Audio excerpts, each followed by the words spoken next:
आज तो खास मेहमान भी हैं कार्यक्रम के अंदर। योगी जी के हम शक्ल यहाँ बैठे हुए हैं, तो उनके लिए भी जोरदार तालियां। अनुराग भदौरिया घबरा गए हैं। Too many thoughts on my mind, I can't sleep at night, so I just keep writing.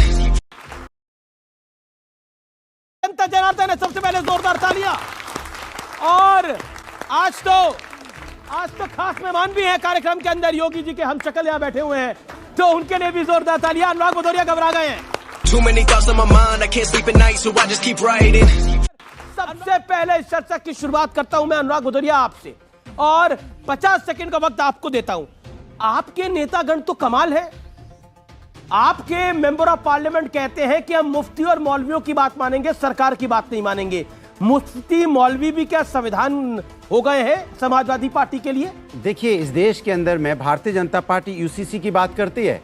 भाई, आप गोवा में आपने यूसीसी लगाया हुआ है। गोवा में अगर 30 साल उम्र हो जाए और अगर कोई लेडी, अगर उसका कोई बेटा पैदा नहीं होगा, तो उसको दूसरी शादी करने का अधिकार आपने दे दिया है। ये सरकार भारतीय जनता पार्टी की वहां पे, तब आप उसमें वहां पे आप समानता की बात क्यों नहीं करते? आप ये बताइए ना कि वहां भी समानता की बात कीजिए। मैं पूरी बात कर लूं। आप यूसीसी के खिलाफ है? नहीं, मैं पूरी बात कर रहा हूं। यूसीसी का, वही तो मैं कह रहा हूं, यूसीसी का आपने वहां, फिर आप 371A की बात ले लीजिए। 371A में आपने कई राज्य उसमें आते हैं, जैसे नागालैंड आता है, मिजोरम आता है, मणिपुर आता है, और कई इधर के भी राज्य आप देखो 371 में आते हैं, जिसमें हिमाचल है, उत्तराखंड है, कर्नाटका है, महाराष्ट्र है, गुजरात है। आपने स्पेशल दर्जा दिया हुआ है। कई जगह ऐसे जो जमीन, आप एग्रीकल्चर जमीन वहां खरीद नहीं सकते। आपने ए से लेके जेड तक घूम गए, लेकिन मेरे सवाल का जवाब नहीं दिया। इस सवाल को दोबारा सुनिए, आराम से सुनिए, जल्दबाजी मत करिए और जवाब दीजिए।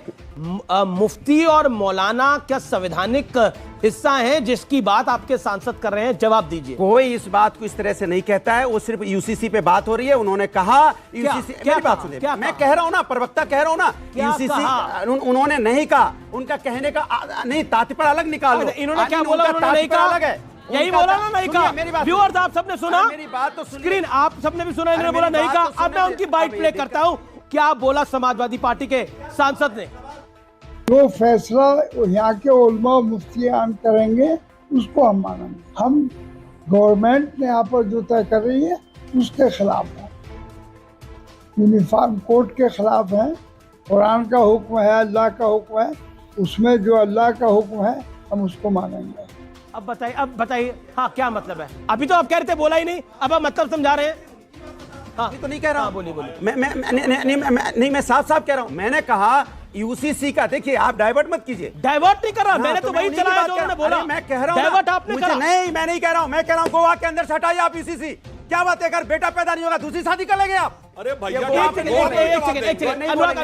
अनुराग देखिए, ऐसा होता है कि ट्रेन का डिब्बा जब पहले चलता है तो वो पहली पटरी के बाद भी जब डिरेल हो जाता है, एग्जैक्टली स्थिति आपकी वही है। गोवा के चैलेंज के साथ बोल रहा हूं, गोवा में अब आप शांत होइए। बेटियां बैठी हैं, लोग बैठे, बताइए क्या, आप बताइए आप लोग, क्या अगर बेटा पैदा नहीं होगा तो दूसरी शादी करने का राइट है क्या? आप बताइए ना आप लोग। आपने ऑडियंस से पूछा ना, बेटी 4 शादी करने का राइट है क्या? कोई नहीं। किसने कहा? अब सुधांशु की बारी, सुधांशु सर आप मसौदा एक सेकंड मसौदा, इन्हें मसौदा तैयार करा हुआ मिल गया। बेचारे उलेमा के खिलाफ कैसे बोल दे? अब ये विचारों की स्थिति ये है, तो इनको आके गोवा चिल्लाना ही है। पहला अभी तक पिछले यहाँ तो आपने बोलकर रखा बेटा और बेटी तब 4 कर लेंगे, 2 नहीं 4। ये तरीका नहीं है। अनुराग आपने अपनी बात को रखा, सुधांशु त्रिवेदी अब आपकी बारी। एक सेकंड। समाजवादी पार्टी के मेंबर ऑफ पार्लियामेंट ने बोला, बरक साहब ने, वो आपने सुना, सलमान खुर्शीद ने जो बोला वो आपने सुना। क्या आपको लगता है आपकी मंशा भी थोड़ी शक वाली है, इसीलिए आप पे विश्वास नहीं कर पा रहा कोई? देखिए, हमारी मंशा बहुत साफ है। क्या है मंशा? स्वतंत्रता के 75 वर्ष के बाद बहुत से ऐसे ब्रिटिश की गुलामी की मानसिकता के विरासत के बहुत सी चीजें रह गई थी जिन्हें समाप्त करना जरूरी है। और मैं कोट करना चाहता हूं, डॉक्टर अंबेडकर ने 23 नवंबर 1948 को संविधान सभा की डिबेट में जब यह विषय आया तो उन्होंने कहा कि मुझे आश्चर्य है इस बात का कि पूरे देश में एक समान कानून क्यों नहीं हो सकता। और उन्होंने याद दिलाया कि यह मुस्लिम पर्सनल लॉ ब्रिटिश कब लाए? 1939 में।